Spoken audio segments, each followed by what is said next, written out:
Good morning, Coach Brian with Northwest Elite Spirit, and today this is part 2 of Dirtbag Diaries. We don't talk about Bruno.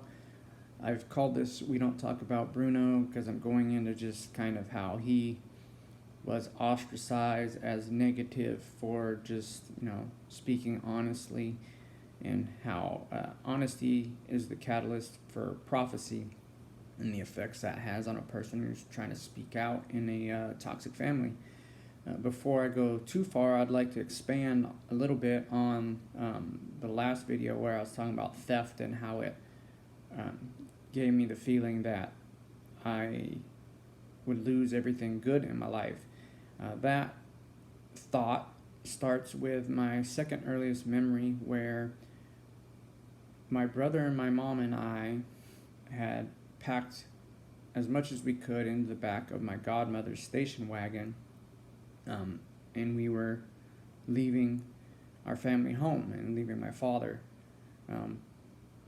My mom always told us that it was because we lost the house, and maybe that's true, but to me there was a distinct feeling of sneaking away, and I think that was the very first, set the precedent for the feeling of always losing out on good things in my life. And then, Mom just kind of continued that pattern, making decisions like that throughout our life. So this one isn't going to be about thieving so much as it is about drug, alcohol, and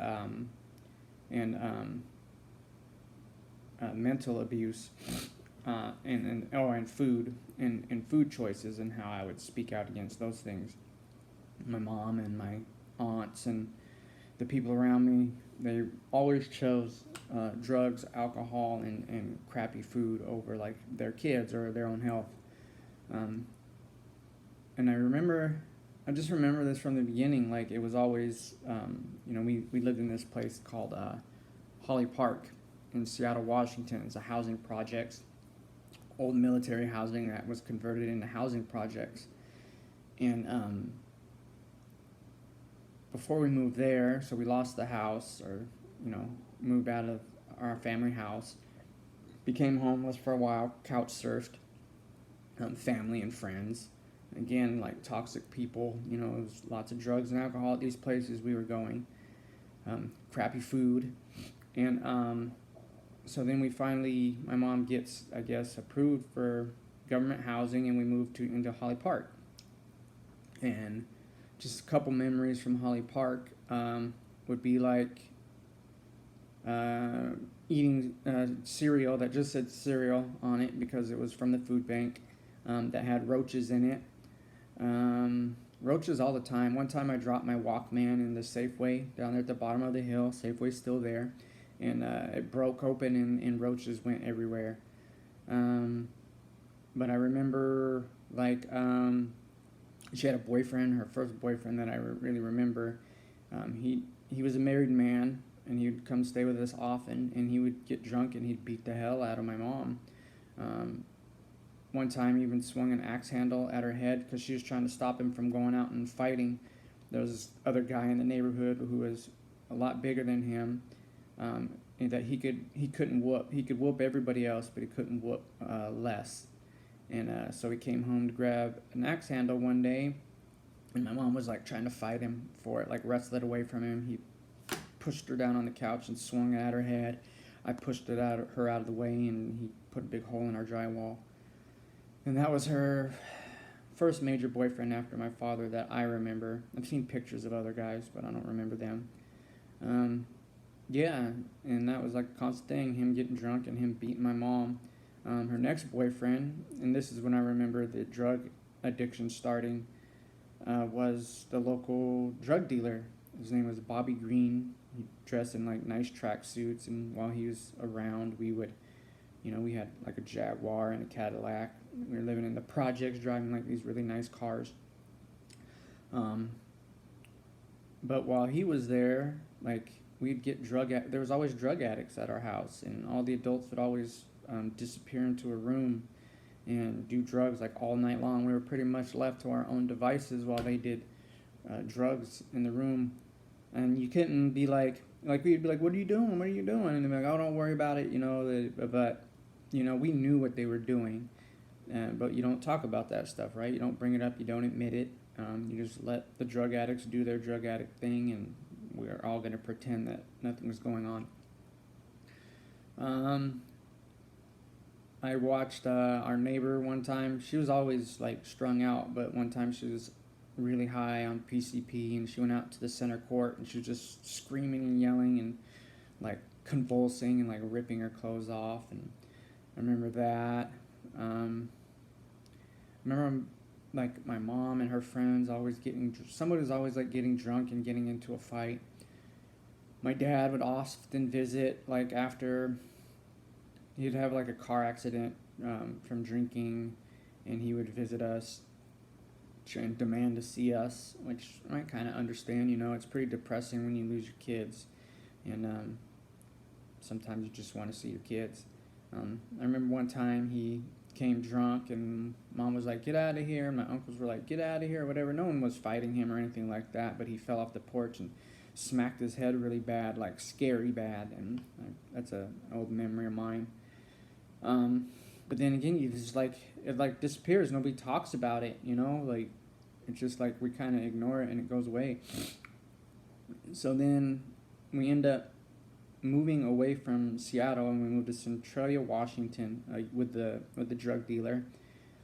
And it was the same. It was like Mom moved there supposedly to get away from the drugs and all this sort of thing and the bad times, but like we were surrounded by it was the same people there. The same uncles and aunts, the same friends. It's like there was some people already there, which is why she moved there. But then more of those people, that crowd just moved to and around Centralia, so it was just like the same old story.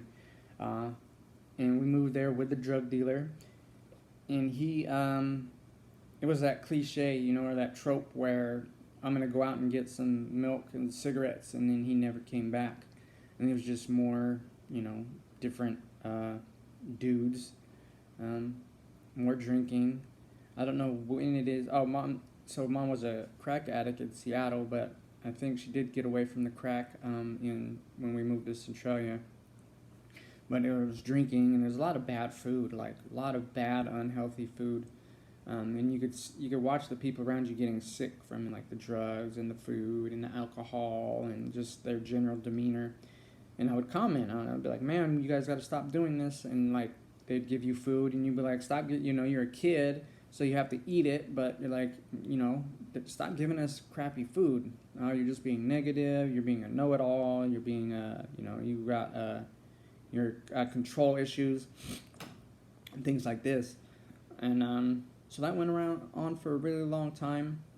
I remember another incident, like, just speaking of the crazy stuff that went on in our lives. We were out in front of one of the houses we lived in, and you hear like car wheels like peeling out and screeching, and then you hear a woman screaming, ah!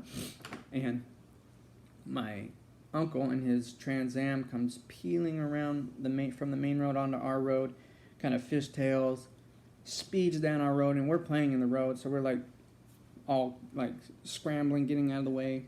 He comes skidding sideways into our driveway, and we had a gravel driveway that just ran along the whole road there for anybody who lived on that road. And he pushes his wife out of the car, and she goes tumbling and skidding onto our sidewalk.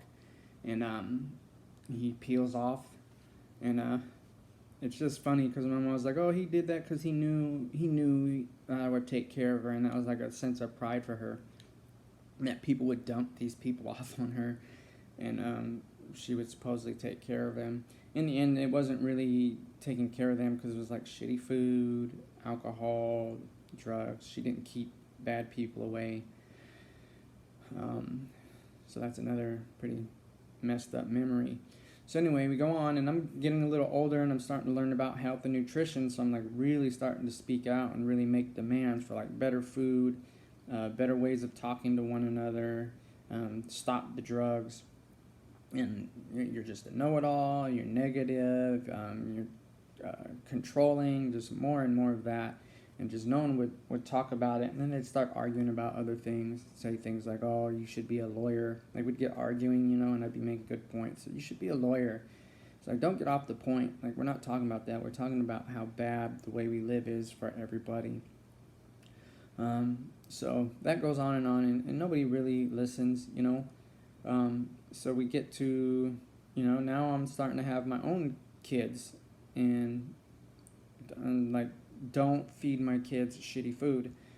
But they would, and they would seem to like take pride in it, like, oh, they ate it. But like, if my kids were with somebody, and it would seem like they made a point of just, buying crappy food and feeding it to my kids, almost like so they could rub it in, like, ha ha, your kids eat it, and that sort of thing. And like, I'd get so mad, like, stop feeding my kids crappy food, which eventually I just, we got totally away from everybody. And it was cigarettes too. Like, we would go visit people, and or somebody would babysit, and then I'd find that they were smoking around the kids. And that was a matter of contention for years. Like, stop smoking around my kids. Like, I'd get on everybody. And they finally did. But then I found that when I went to visit without my kids one day, went to visit my grandma, and all the elders were there, and they were smoking around my niece. And I was like, what the hell are you doing? Like, don't smoke around my niece. Don't smoke around kids. Well, she's not your kid.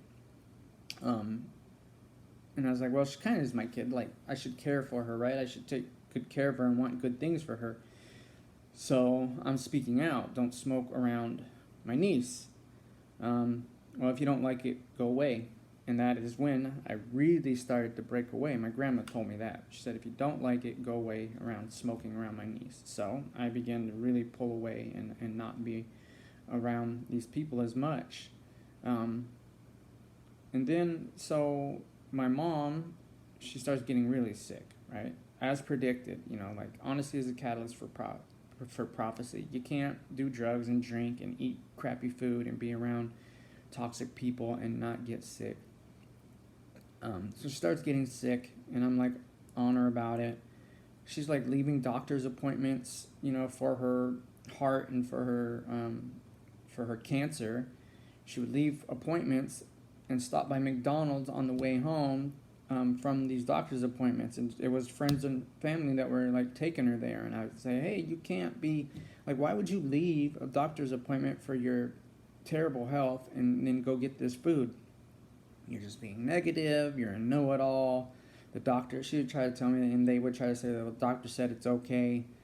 All BS, because, the levels of BS people go through to keep their way of doing things is insane. And, mind your business, these sorts of things.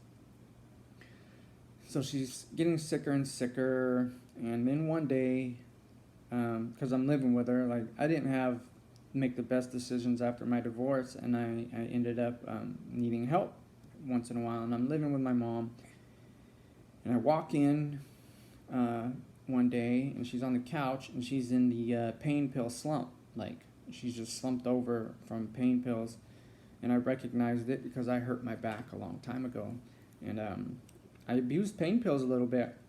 I got rid of them because I liked it too much, and I didn't like how they made me feel like later.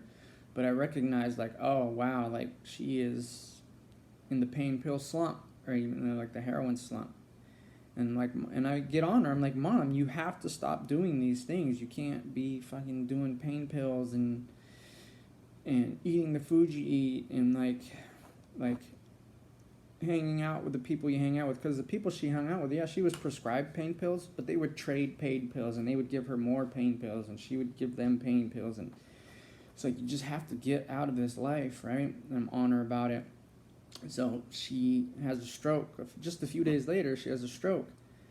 But that's like one of the side effects of abusing pain pills and eating this food is stroke. And the family, they blame me because I'm stressing her out by getting on her about this lifestyle. They blame me. Again, like, you can't, like, just like they blame Bruno, right? Everything was Bruno's fault in this movie, even though it was just him being honest and and saying like, look, this is what's going to happen if this continues, or him just pointing out like the obvious.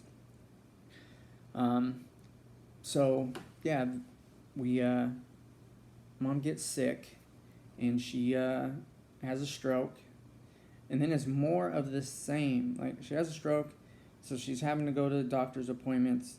She's continuing to abuse pain pills. She's continuing to eat crappy food afterwards, and I had actually like given up at this point.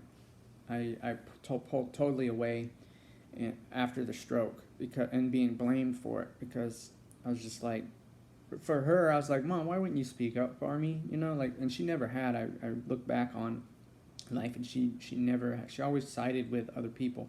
And this isn't me being like petty or anything like that. This is just like the facts. She would always side with the drug abusers, the alcoholics, the thieves, and later on even the sexual abusers, up until the very end. Again, in the very end, her and I, she passed in peace. Let's just say that, and I was at peace with her passing. We got through some things, but and honestly, to have your mom like side with all these other people, and have your whole family like side with like the drugs, the alcohol, the sexual abuse, the mental abuse, and just all these things that were bad for the family, it made me, I went and slept in the woods in my car, to get away from it all. And I think that was the best thing that I ever decided to do. But for a long time, it seems like instinctively I just put myself around like the same people. Even when I got married, it was like along those same lines. And my wife kind of came from the same background, which I didn't know till I got involved with her. A lot of drug, alcohol, and sexual abuse. And getting tangled up in that, and then like, of course, our kids are surrounded by that, and again, like, so now you got two families where you're not allowed to talk about things like that. But now I'm in a better place, and I'm still talking about it, and I'm going to keep talking about it, and that's what I encourage you to do. I encourage you to go out and find people who allow you to talk about it openly and honestly, and hopefully you can be honest with yourself and other people around you, and let's talk about it. Let's break these cycles if we can, or at least give it a try, and get around people who promote a more healthy lifestyle. People who eat well, people who don't promote drugs and alcohol, and people that don't say gossip about one another and other people, and comment here. Like, what is your experience with this sort of thing? What is your experience with growing up around people who are addicted to drugs, alcohol, negative behavior, bad food, and your journey trying to break free? Have you broken free? Do you need help breaking free? Comment that down below, and of course, give this video a like so we can boost the algorithm and get more people talking about this, and share. I'm sure people who have experienced the same thing and might have some input into this, or might have something here that they need to hear. I know that they're not alone in what they've gone through, and then understanding that you can break free. I'm not totally free of all the negativity that has accumulated in my life. Like, I think it takes a while for some of this stuff to go away, and there's like things that happen to you that can affect you long term. And again, when you're not talking about it, and when you're not allowed to acknowledge it, it's going on underneath the surface, and so you're not able to handle it, because you're not even totally aware that it's going on. You might be aware of the effects, like you're surrounded by negativity, you're surrounded by illness, maybe you don't feel right about like the circle you're in, but you don't quite know how to put your finger on it. Well, if we start talking about it and we start looking at it, we'll get a little closer and be able to like kind of see where this stuff is coming from. So again, like, share, comment your experience below or what you think. I am Coach Brian with Northwest Elite Spirit. Have a great day.